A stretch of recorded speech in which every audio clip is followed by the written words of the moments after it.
প্ৰথম পৰ্যায়ৰ নিৰ্বাচনে হওক বা দ্বিতীয় পৰ্যায়ৰ নিৰ্বাচনে হওক আপোনাৰ দায়িত্ব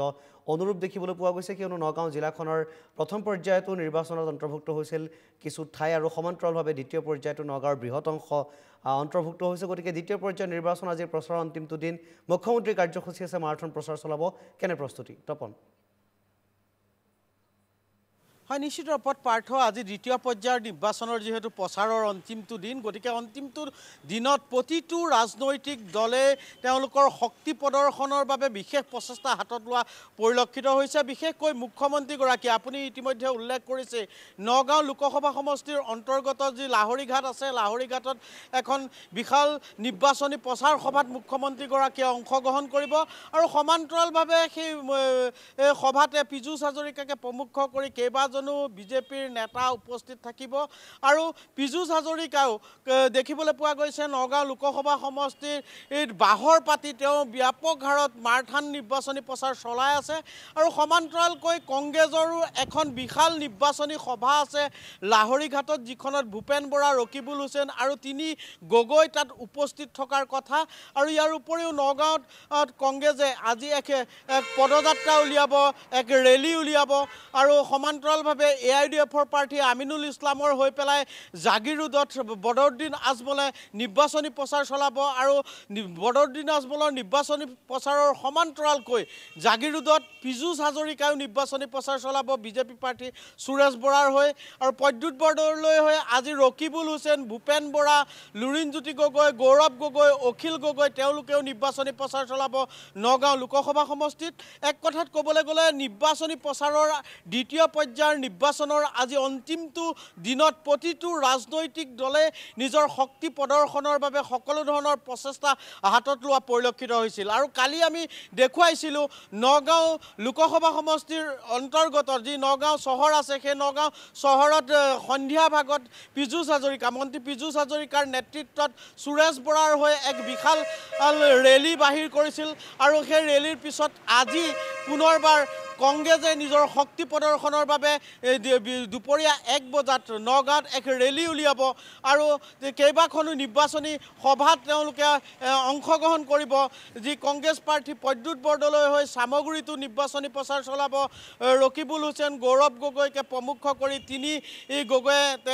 নিৰ্বাচনী প্ৰচাৰ চলাব এক কথাত ক'বলৈ গ'লে নিৰ্বাচনী প্ৰচাৰে নগাঁৱৰ ৰাজনৈতিক বতাহ উত্তাল কৰি তুলিছে কিন্তু এটা কথা পাৰ্থ নিশ্চিত হৈ পৰিছে যে নগাঁও লোকসভা সমষ্টিত এইবাৰ ত্ৰিকোণীয়া যুঁজ হ'ব আৰু সেই ত্ৰিকোণীয়া যুঁজত নগাঁও লোকসভা সমষ্টিৰ বিজেপি প্ৰাৰ্থী সুৰেশ বৰা কংগ্ৰেছৰ প্ৰদ্যুৎ বৰদলৈ আৰু AIDFৰ আমিনুল ইছলামৰ মাজতেই যে হ'ব সেই কথা এক প্ৰকাৰে নিশ্চিত হৈ পৰিছে কিন্তু সংখ্যালঘু ভোটাৰে যে নগাঁও লোকসভা সমষ্টিটোত নিৰ্ণায়ক ভূমিকা গ্ৰহণ কৰিব আৰু তাৰ বাবে সংখ্যালঘু অধুষিত অঞ্চলত বিশেষভাৱে প্ৰতিটো ৰাজনৈতিক দলে প্ৰতিজন প্ৰাৰ্থীয়ে বিশেষভাৱে তাত নিৰ্বাচনী প্ৰচাৰ চলোৱা পৰিলক্ষিত হৈছে আৰু আজিও তেনে দৃশ্যই দেখিবলৈ পোৱা যাব কাৰণ লাহৰীঘাট হওক বা ধিং হওক এনেধৰণৰ যি সমষ্টি আছে সামগুৰি হওক ৰূপহী হওক য'ত সংখ্যালঘু প্ৰধান সমষ্টি আছে ত'ত পৃথকে পৃথকে প্ৰতিটো দলেই তেওঁলোকে নিৰ্বাচনী ৰেলী উলিয়াব নিৰ্বাচনী সভাত তেওঁলোকে অংশগ্ৰহণ কৰিব গতিকে দ্বিতীয় পৰ্যায়ৰ নিৰ্বাচনক লৈ পেলাই নগাঁৱৰ ৰাজনৈতিক বতাহ উত্তাল হৈ পৰিছে ২৬ তাৰিখে নগাঁওবাসী ৰাইজে ভোটদান প্ৰদান কৰিব আৰু তেওঁলোকৰ যিগৰাকী মন পচন্দৰ প্ৰাৰ্থী কাক তেওঁলোকে সংসদলৈ নিৰ্বাচিত কৰিব তেওঁলোকৰ ভোটাধিকাৰ সাব্যস্ত কৰি তেওঁলোকে নিৰ্ণয় কৰিব কিন্তু ১৮ লাখ ভোটাৰ আছে নগাঁও লোকসভা সমষ্টিৰ অন্তৰ্গত ১৮ লাখ ভোটাৰৰ ভিতৰত প্ৰায় ১১ লাখ ভোটাৰে আছে সংখ্যালঘু ভোটাৰ গতিকে এই সংখ্যালঘু ভোটাৰে প্ৰকৃতাৰ্থত জয় পৰাজয় কাৰ হ'ব সেই কথা যে নিৰ্ণায়ক ভূমিকা নিশ্চয় নিৰ্ণয় কৰিব তপন সংখ্যালঘু ভোটাৰসকলে নগাঁও লোকসভা সমষ্টিত বিশেষভাৱে সেই ভোট যুদ্ধৰ ক্ষেত্ৰত নিৰ্ণায়ক হ'ব বুলি ইতিমধ্যে আপুনি জনাইছে গুৰুত্বপূৰ্ণ এটা প্ৰশ্ন উত্থাপন হয় এইখিনিতে যে আজি প্ৰচাৰৰ অন্তিমটো দিন দ্বিতীয় পৰ্যায়ৰ গতিকে প্ৰচাৰৰ ক্ষেত্ৰত কাক আগবাঢ়ি থকা নগাঁও লোকসভা সমষ্টিত আপুনি দেখিছে AIDFৰ প্ৰাৰ্থীগৰাকী বিজেপি প্ৰাৰ্থীগৰাকী বা কংগ্ৰেছৰ প্ৰাৰ্থীগৰাকী প্ৰাৰ্থী হিচাপে যিয়ে আগবাঢ়ি থাকক কিন্তু প্ৰচাৰৰ ক্ষেত্ৰত মাৰাথন প্ৰচাৰ কংগ্ৰেছ বিজেপি AIDF কোন আগবাঢ়ি আছে তপন হয় নিশ্চিত ৰূপত পাৰ্থ আমি শেহতীয়া যি কেইদিন আমি লক্ষ্য কৰিছিলোঁ তাৰ পৰা এটা কথা নিশ্চিত হৈ পৰিছে যে বিজেপি প্ৰাৰ্থী সুৰেশ বৰা প্ৰচাৰৰ ক্ষেত্ৰত কিন্তু যথেষ্ট আগবাঢ়ি আছে তাৰ সমান্তৰালভাৱে কিছু পৰিমাণে পিছত আছে যদিও প্ৰদ্যুৎ বৰদলৈও সমান্তৰালভাৱে আগবাঢ়ি থকা পৰিলক্ষিত হৈছে কিন্তু অতি লক্ষণীয়ভাৱে AIUDF প্ৰাৰ্থী আমিনুল ইছলামৰ হৈ পেলাই বদৰুদ্দিন আজমলে কেইবাখনো নিৰ্বাচনী সভাত অংশগ্ৰহণ কৰিছে আমিনুল ইছলামৰ হৈ পেলাই নিৰ্বাচনী প্ৰচাৰ চলাইছে কিন্তু সংখ্যালঘু ৰাইজৰ সঁহাৰি কিন্তু আশানুৰূপ নহয় সেই সভাবিলাকত গতিকে AIUDF শিবিৰ কিছু পৰিমাণে চিন্তিত হৈ থকা পৰিলক্ষিত হৈছে কিন্তু প্ৰচাৰৰ ক্ষেত্ৰত যিটো কথা আপুনি উল্লেখ কৰিছে প্ৰচাৰৰ ক্ষেত্ৰত কিন্তু কংগ্ৰেছ প্ৰাৰ্থী প্ৰদ্যুৎ বৰদলৈৰ তুলনাত কিন্তু বিজেপি প্ৰাৰ্থী সুৰেশ বৰা যথেষ্ট পৰিমাণে আগবাঢ়ি থকা পৰিলক্ষিত হৈছে কাৰণ নগাঁও লোকসভা সমষ্টিত বাহৰ পাতি পীযুষ হাজৰিকা মন্ত্ৰী পীযুষ হাজৰিকাই পৃথকে নিৰ্বাচনী সভাত অংশগ্ৰহণ কৰিছে তেওঁ কেইবাটাও ৰেলীত অংশগ্ৰহণ কৰিছে কালি নগাঁৱত যেতিয়া ৰেলী উলিয়াইছিল পীযুষ হাজৰিকাৰ নেতৃত্বত সুৰেশ বৰা ৰূপক শৰ্মাক প্ৰমুখ কৰি পেলাই আৰু সমান্তৰালভাৱে ৰহাটো কংগ্ৰেছে এটা নিৰ্বাচনী ৰেলী উলিওৱা পৰিলক্ষিত হৈছিল য'ত অখিল গগৈয়ে অংশগ্ৰহণ কৰিছিল কিন্তু ইয়াৰ বিপৰীতে এটা কথা পুনৰবাৰ মই ক'ব বিচাৰিছোঁ যে নিৰ্বাচনী প্ৰচাৰৰ ক্ষেত্ৰত কিন্তু বিজেপি প্ৰাৰ্থী সুৰেশ বৰা যথেষ্ট আগবাঢ়ি আছে সংখ্যালঘু অধুষিত যিসমূহ অঞ্চল তাতো বিজেপিয়ে যথেষ্ট পৰিমাণে নিৰ্বাচনী প্ৰচাৰ চলাইছিল চৰ অঞ্চলতো পীযুষ হাজৰিকাৰ হেলিকপ্টাৰ উৰিছিল পীযুষ হাজৰিকাৰ চৰ অঞ্চললৈ গৈও নিৰ্বাচনী সভাত অংশগ্ৰহণ কৰা পৰিলক্ষিত হৈছিল গতিকে এই ক্ষেত্ৰত বিজেপি কিছু পৰিমাণে নিৰ্বাচনী প্ৰচাৰৰ ক্ষেত্ৰত কংগ্ৰেছতকৈ আগবাঢ়ি থকা পৰিলক্ষিত হৈছে কিন্তু আজি লাহৰীঘাটত দুখনকৈ সভা সমান্তৰালভাৱে একেটা সময়তে অনুষ্ঠিত হ'ব কংগ্ৰেছ আৰু বিজেপি দলৰ যি দুখন সভাৰ জৰিয়তে দুয়োটা দলে তেওঁলোকৰ শক্তি প্ৰদৰ্শনৰ চেষ্টা চলাব আৰু সেই দুইখন সভাত এখনত বিজেপিৰ হৈ পেলাই মুখ্যমন্ত্ৰী হিমন্ত বিশ্ব শৰ্মাই